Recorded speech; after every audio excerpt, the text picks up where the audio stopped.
সুন্দর লাগছিল আমাদের দুটো তিনটে দিন।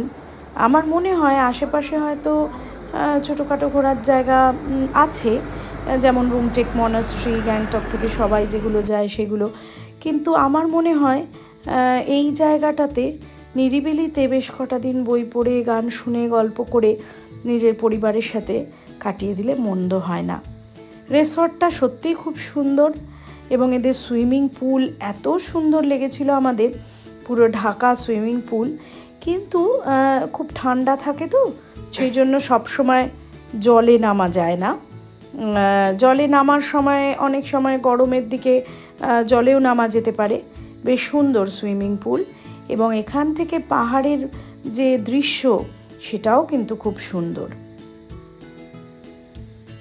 এই রিসর্টের চারিদিকে ফুল ফুটে রয়েছে, নানান রকমের ফুল, আমাদের খুব ভালো লাগছিল। আমরা তারপর একদিন ওখানে বিশ্রাম নেওয়ার পর একটু ছোট্ট করে বেরিয়ে পড়লাম।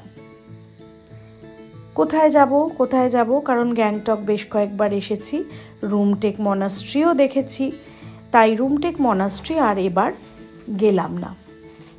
এবার আমরা চলে গেলাম নেহেরু বটানিক্যাল গার্ডেন। সেই বটানিক্যাল গার্ডেনটা আমাদের দেখার অনেক দিন ধরেই খুব ইচ্ছে ছিল, কিন্তু যে কোনো কারণে হয়ে ওঠেনি, এবং আমি শুনেছিলাম যে ওখানে খুব জোঁকের উপদ্রব, সেই জন্য হয়তো কিছুটা এড়িয়ে গেছিলাম। এবার আমরা স্থির করলাম যে আমরা সেইখানে যাব। রুমটেক মনাস্ট্রির সামনে দিয়েই আমরা চলে গেলাম সেই বটানিক্যাল গার্ডেনে।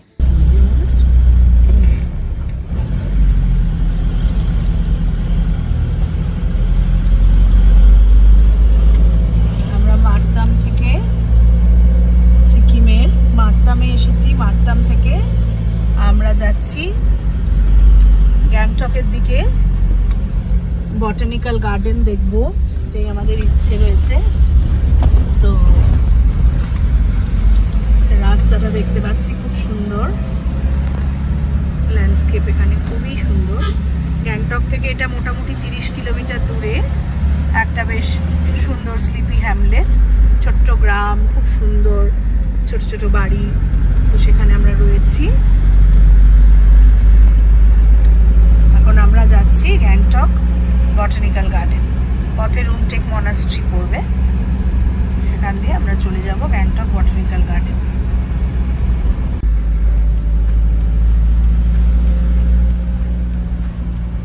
পথে যেতে যেতে এই তিব্বতী পতাকার শাড়ি, পথ করে হাওয়ায় উঠছে পতাকা, রং বেরঙের পতাকা, এত ভালো লাগে, মনটাই অন্যরকম হয়ে যায়।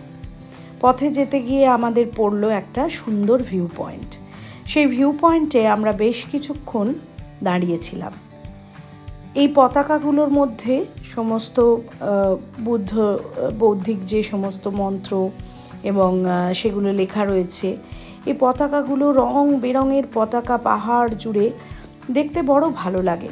কোথাও কোথাও আবার সাদা পতাকার শাড়ি, এটা আমি হয়তো ঠিক বলছি কি না আমি জানি না, কিন্তু শুনেছি যে বাড়িতে কোনো মৃত্যু বা কোনো অঘটন হয়েছে তারা সাদা পতাকা টানায়, এবং যে বাড়িতে সেরকম কোনো ঘটনা নেই সেখানে রঙিন পতাকা তারা দিয়ে বাড়ি বাগান সাজিয়ে রাখে। আমি আর আমার ছেলে তো দুজনেই ভীষণ প্রকৃতিপ্রেমী, তাই আমরা ওই জায়গাটায় যে এত শান্ত নিরিবিলি, অনেকক্ষণ আমরা হেঁটে বেড়ালাম। পথে যেতে যেতে আমাদের চোখে পড়ল রোডোডেনড্রনের ফুল। রোডোডেনড্রনের ফুল দেখেই তো আমরা দাঁড়িয়ে পড়লাম এবং ছবি তুললাম। তারপরে আমরা পৌঁছালাম জওহরলাল নেহেরু বটানিক্যাল গার্ডেনে।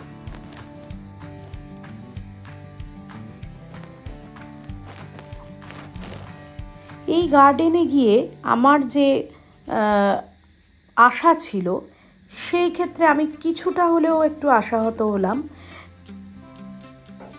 কারণ আমার মনে হয়েছিল যে এই বটানিক্যাল গার্ডেন আরও অনেক সুন্দর করে সাজানো থাকবে। কিন্তু বটানিক্যাল গার্ডেনের গাছের সংখ্যা প্রচুর, কিন্তু সেইভাবে যেন কোথাও একটা তত্ত্বাবধানের একটা অভাব চোখে পড়ল। একটা অর্কিডেরিয়াম রয়েছে, আমরা জিজ্ঞেস করলাম, অর্কিডেরিয়ামে বেশ কিছু অর্কিড ফুল আমাদের চোখে পড়ল, খুব সুন্দর সুন্দর অর্কিড ফুল, কিন্তু যতটা অর্কিড থাকবে বা অন্যান্য গাছ থাকবে বলে আমরা আশা করেছিলাম ততটা আমরা পেলাম না। অবশ্য ওরা জানালো যে গ্যাংটকের ফ্লাওয়ার শো দেখতেই যেহেতু বেশিরভাগ লোক যায়, সেহেতু এই ফ্লাওয়ার শোতেই নাকি বেশিরভাগ গাছ ওরা পাঠিয়ে দেয়। যাই হোক, বটানিক্যাল গার্ডেনের যে স্নিগ্ধতা এবং ওখানকার যে পরিবেশ, অনেকক্ষণ আমরা বসে রইলাম সেই গার্ডেনের মধ্যে। নানান রঙের অ্যাজেলিয়া, বিভিন্ন বড় বড় মহিরুহ দেখতে দেখতে আমাদের সময় কেটে গেল। দুপুর হয়ে এলো, আমাদের বেশ খিদে পেয়ে গেছে। কোথায় যাই, একটা রুফটপ ক্যাফেতে যাব, এটাই আমরা ঠিক করলাম। গ্যাংটকে এরকম অনেক রুফটপ ক্যাফে রয়েছে, তার মধ্যে আমরা বেছে নিলাম attic rooftop cafe. Attic rooftop cafe এত সুন্দর, এখান থেকে বসে পুরো ভ্যালির যে ভিউ, পুরো ভ্যালির যে দৃশ্য, সেটা দেখতে বড় ভালো লাগে। এখানকার খাবার দাবার বলাই বাহুল্য, খুবই সুস্বাদু। আমরা যেখানে ছিলাম কারমার মার্তাম রিট্রিট, সেখানেও কিন্তু খাওয়া দাওয়া খুবই ভালো। আর আমরা সিকিমে এলে একটু সিকিমিস খাবার দাবার খাবারই চেষ্টা করি। নেপালি খাবার, সিকিমের খাবার, বিভিন্ন নর্থ বেঙ্গলের ডেলিকেসি, এগুলো আমরা খেতে চেষ্টা করি। তো সেই সমস্ত খাবারই আমরা পছন্দ করে নিয়েছিলাম। এখানে অনেকটা সময় কাটিয়ে দিলাম। ক্যাফেটেরিয়ার অন্দরসজ্জা খুবই সুন্দর। এরপর যে জায়গাটায় না গেলেই নয়, গ্যাংটকের কাছে যাব অথচ একটা ফ্লাওয়ার শো দেখব না, এটা তো হতে পারে না। তাই আমরা তারপরে চলে গেলাম বিকেলের দিকে ফ্লাওয়ার শো দেখতে।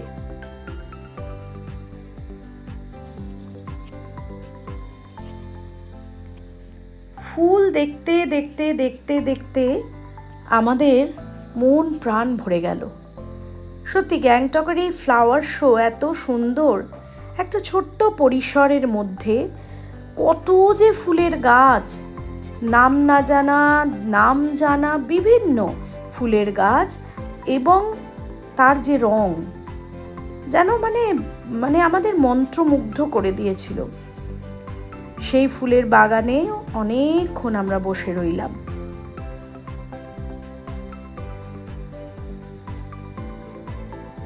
ঘুরে ঘুরে দেখে, ছবি তুলে কাটিয়ে দিলাম বেশ কিছুটা সময়।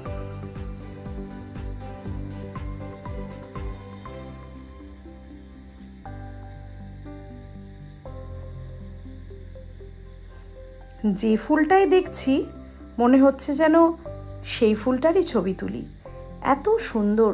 সত্যি প্রকৃতি যে কত সুন্দর তা এই ফুলের রাশি না দেখলে বোধহয় কল্পনা করা যায় না। বাইরে বেরিয়ে এসে বেশ কিছু রোডোডেনড্রন চোখে পড়ল।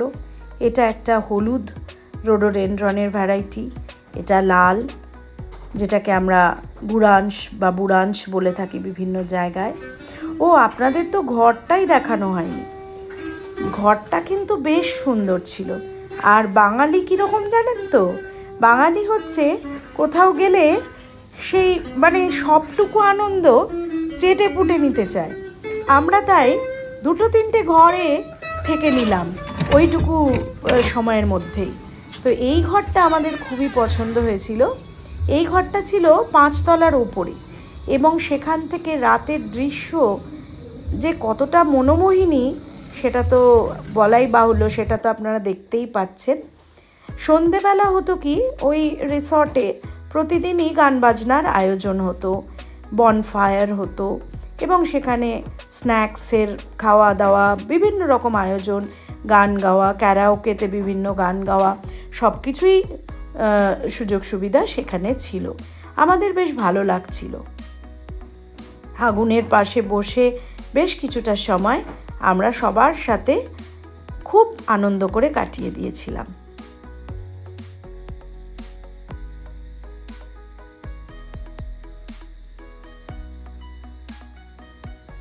এই হোটেলের যত স্টাফ যারা কাজ করছিল সেখানে সবাই ওই মারতামের আশেপাশের থেকেই আসেন এবং মানে এত ভালো তারা মানুষ হিসেবে, তাদের আন্তরিকতা সে তো ভোলবার নয়। মারতাম গ্রামটা হেঁটে দেখাও কিন্তু একটা অনবদ্য অভিজ্ঞতা। এছাড়াও তারা আমাদের জন্য বিশেষ বিশেষ ডেলিকেসি রান্না করে আমাদের কিন্তু খাইয়েছিলেন এবং আমরা আগের থেকেই জানিয়েছিলাম যে আমরা খেতে ভীষণ ভালোবাসি, আমরা ভীষণ ফুড লাভার। তো তারা সব সময় চেষ্টা করেছিল যে তাদের যে ডেলিকেসি সেইগুলো আমাদেরকে কিন্তু খাওয়াতে। এটা সকালের দৃশ্য, চারিদিকের যে মারতাম ভ্যালিটা, মারতাম থেকে যে পাহাড়ের মানে পর্বতমালার যে অংশটা দেখা যায় সেই দৃশ্যটা আমরা এখানে দেখতে পাচ্ছি। এবং ওরা কিন্তু ফার্ম হিসেবে অনেক কিছু ওখানে সবজি, বিভিন্ন রকম ফুলের গাছ ওরা ওখানেই তৈরি করে। সেই গ্রিন হাউস, সেই ফার্ম ঘুরে ঘুরে কিন্তু দেখা যায়, বেশ ভালো লাগে।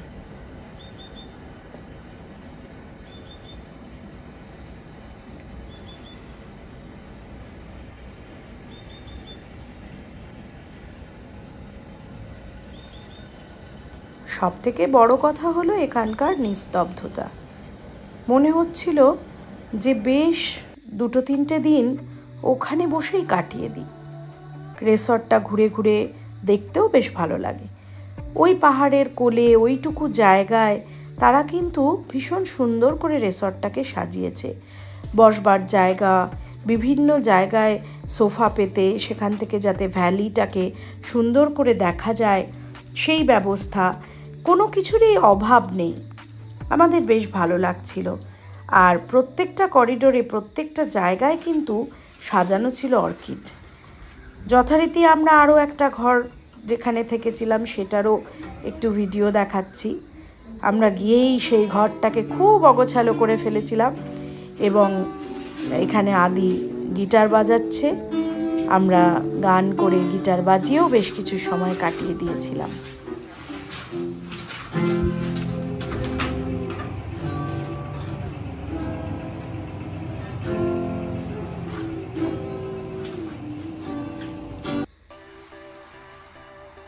ডিনার এবং লাঞ্চ আমরা অনেকবারই ওদের ওখানে করেছি ওই কয়েকদিনে। সত্যি ওদের আন্তরিকতা মানে প্রশংসনীয়। খুব সুন্দর করে ওরা আমাদেরকে সার্ভ করতো এবং আমরা যেহেতু খেতে ভালোবাসি ওরাও খুব পরিতৃপ্ত হতো আমাদেরকে খাইয়ে। আমরা ওখানে যে ফুলের গাছগুলো ছিল সেগুলো ঘুরে ঘুরে দেখেছি। তারপরে বেরিয়ে পড়েছি মারতামের আশেপাশে।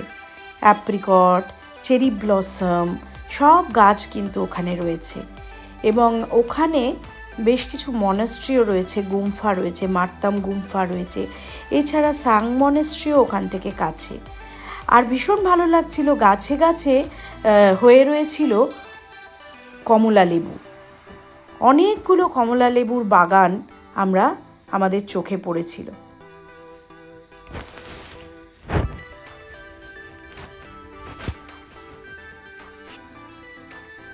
মারতাম গুম্ফাটা ভীষণ সুন্দর ছিল। সেখানে প্রেয়ার হচ্ছিল, উপাসনা হচ্ছিল। সিঁড়ি বেয়ে ওপরে উঠে যেতে হয় এই গুম্ফায়।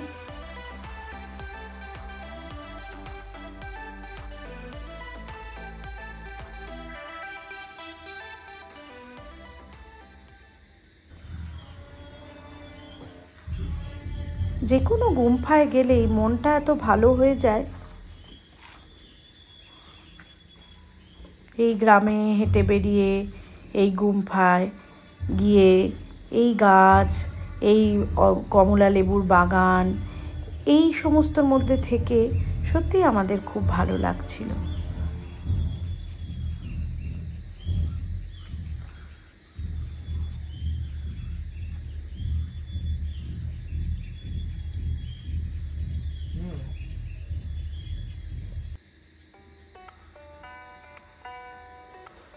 মারতাম গুম্ফা থেকে চারিপাশটা কিন্তু খুব সুন্দর লাগে। একটু উঁচুতে তো একটু সিঁড়ি বেয়ে উঠে যেতে হয় ওপরে, সেখান থেকে সূর্যাস্ত দেখতেও খুব ভালো লাগে। আকাশ, পাহাড় ওখান থেকে এক অন্য রূপে প্রতীয়মান হয়।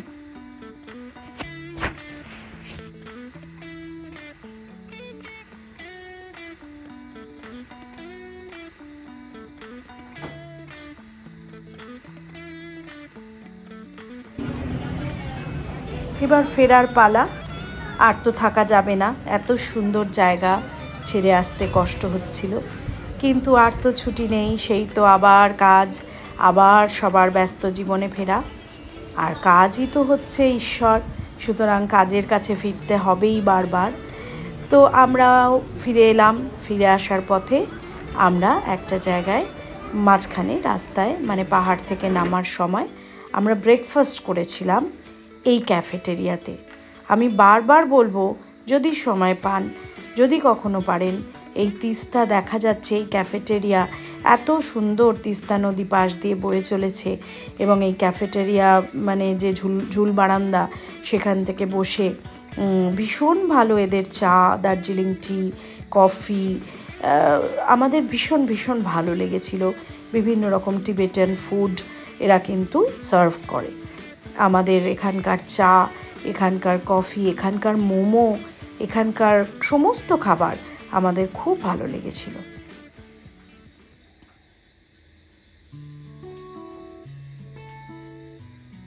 এখানে প্রাতরাশ সেরে আমরা আস্তে আস্তে পাহাড় বেয়ে নিচে নেমে এলাম। স্মৃতিতে রয়ে গেল মারতাম গ্রামের সমস্ত ছবিগুলো। এই মারতাম গ্রামটিকে আমরা কোনোদিন ভুলতে পারবো না। কখনো যদি সিকিম বেড়াতে যান, মারতামেও কিন্তু থেকে নিতে পারেন 2-1 দিন, মন্দ লাগবে না, বরং একটা অন্য রকমের অভিজ্ঞতা হবে। কারণ সিকিমে থাকার অভিজ্ঞতা তো একটা অন্যরকম, সেটা অনেক বেশি জনবহুল, কিন্তু মারতামের অভিজ্ঞতা একটা আলাদা অভিজ্ঞতা।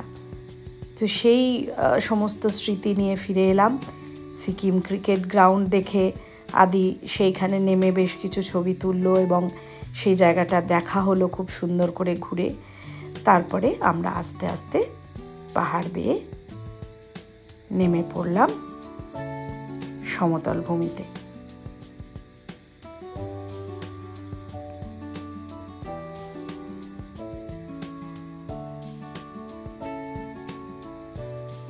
আমাদের ভিডিও ভালো লাগলে অবশ্যই লাইক, সাবস্ক্রাইব এবং শেয়ার করবেন। পথে পথে বিক্রি হচ্ছিল কমলা লেবু রাশি রাশি, আমরাও কিনেছিলাম। বেশ ভালো খেতে সে কমলা লেবু। তাছাড়া বিভিন্ন রকম ফল কেটে ওরা বিক্রি করে, সেটাও খেয়েছি, সেটাও ভালো লাগলো। When in Rome be a Roman. সুতরাং যেখানে আমরা যাই, আমরা সেইখানকার পুরোপুরি আস্বাদন নেওয়ার চেষ্টা করি, খাবারে, প্রকৃতিতে, সব কিছুতে। অবশ্যই লাইক, সাবস্ক্রাইব, শেয়ার করবেন। ধন্যবাদ।